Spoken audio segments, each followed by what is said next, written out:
प्रदोष के समय पर, उससे पहले लक्ष्मी और दरिद्रता फिर भ्रमण पर निकलती है।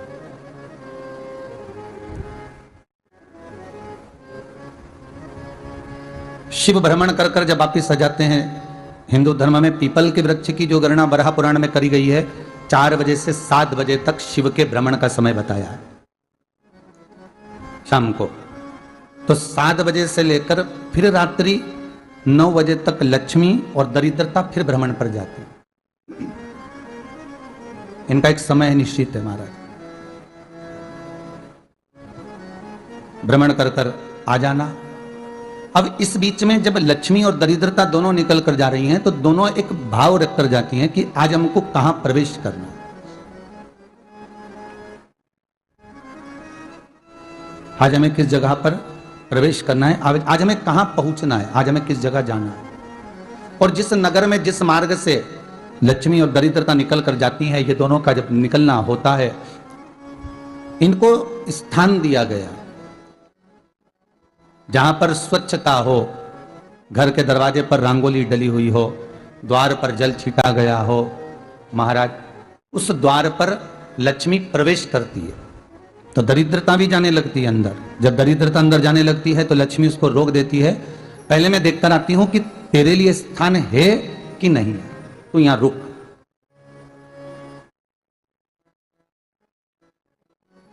कुछ देर तक दरिद्रता बाहर खड़ी रहती है और लक्ष्मी जी की बड़ी बहन जब दरिद्रता बार बार अंदर जाने का प्रयास करती है तो लक्ष्मी जी कहती हैं, जीजी तू इतनी बड़ी होकर तुझे मालूम है, तू तेरा सम्मान होना चाहिए, आदर होना चाहिए, और तू अंदर चली जाए और कोई तेरा सम्मान ना करे तो कितना बुरा लगेगा, इसलिए तू बाहर खड़ी रहे। मैं अभी आई। अंदर जाती है और जब लक्ष्मी जी भ्रमण कर लेती हैं, अंदर प्रवेश कर कर आती हैं, और प्रवेश कर कर आती हैं तो दरिद्रता पूछती है चले अंदर। तो लक्ष्मी जी कहती हैं, तुझे मालूम नहीं है क्या जीजी कि जिस घर में मैं प्रवेश कर जाती हूं उस घर में फिर दरिद्रता नहीं जा सकती, क्योंकि यह तेरा वचन था, यह तेरा वचन था। अपन दोनों का जब मंगल विवाह हुआ था, मेरा विवाह जब नारायण के साथ में हुआ और तुम्हारा विवाह जब दुस्साह मुनि के साथ हुआ, दरिद्रता का विवाह दुस्साह मुनि के साथ हुआ। जब अपना दोनों का विवाह हुआ था तो अपन दोनों ने एक वादा करा था कि जिस घर में लक्ष्मी प्रवेश कर जाएगी उस दिन फिर दरिद्रता नहीं जाएगी, और जिस घर में दरिद्रता प्रवेश कर जाएगी उस घर में फिर लक्ष्मी नहीं जाएगी। अब जब मैं अंदर देख कर आ गई हूं तो तू अंदर नहीं जा सकती, अर्थात लक्ष्मी के चरण जिस घर में पड़ गए उस घर में फिर दरिद्रता प्रवेश नहीं कर रही। चलते चलते फिर दरिद्रता ने देखा और लक्ष्मी जी इसको लेकर गई, और लक्ष्मी जी ने देखा कि इसके दरवाजे पर जल नहीं छीटा गया, इसके दरवाजे पर ना रंगोली डली है, इसका द्वार साफ नहीं हुआ, इसके द्वार पर दीप नहीं है, इसके द्वार पर कलश नहीं है, इसके दरवाजे पर ढेर सारा कचरा पड़ा हुआ है, कोई स्वान कोई कुत्ता गंदगी भी कर कर चला गया है, कहीं बिल्ली ने गंदगी कर रखी है, कहीं जीवों ने कुछ गंदा गिरा रखा है। तो फिर लक्ष्मी जी कहती है, जीजी अब मैं होकर आ गई थी ना, अब तू जा, तू होकर आ। और दरिद्रता प्रवेश करती है।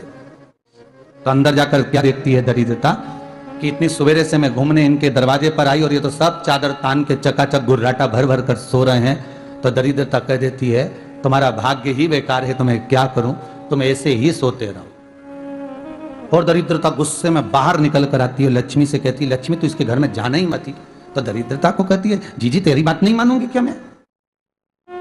लक्ष्मी जी बोली, मैं तेरी बात नहीं मानूंगी, बिल्कुल नहीं जाऊंगी इसके घर में, तू चिंता मत कर। चल आगे चले। फिर आगे पड़ी, दक्षिण में जब पहुंची वहां पर जाकर मैंने देखा कि सुबह से उठकर मंगलाचरण, मंगला स्तोत्र और वेदों की ध्वनि होने लगी। वहां पर मैं और आनंदित हो गई।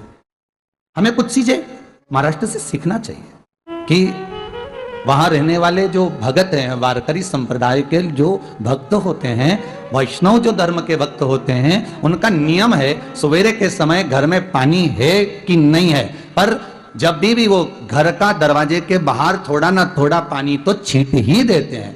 और छींटने के बाद फिर वहां पर अपने यहाँ तो दिवाली पे रंगोली बनती है जी, और वहां पर रोज की रंगोली बन जाती है कि कभी हो सकता है परमात्मा राह भूल कर हमारे घर में प्रवेश कर जाए, इसलिए वहां प्रतिदिन की रंगोली।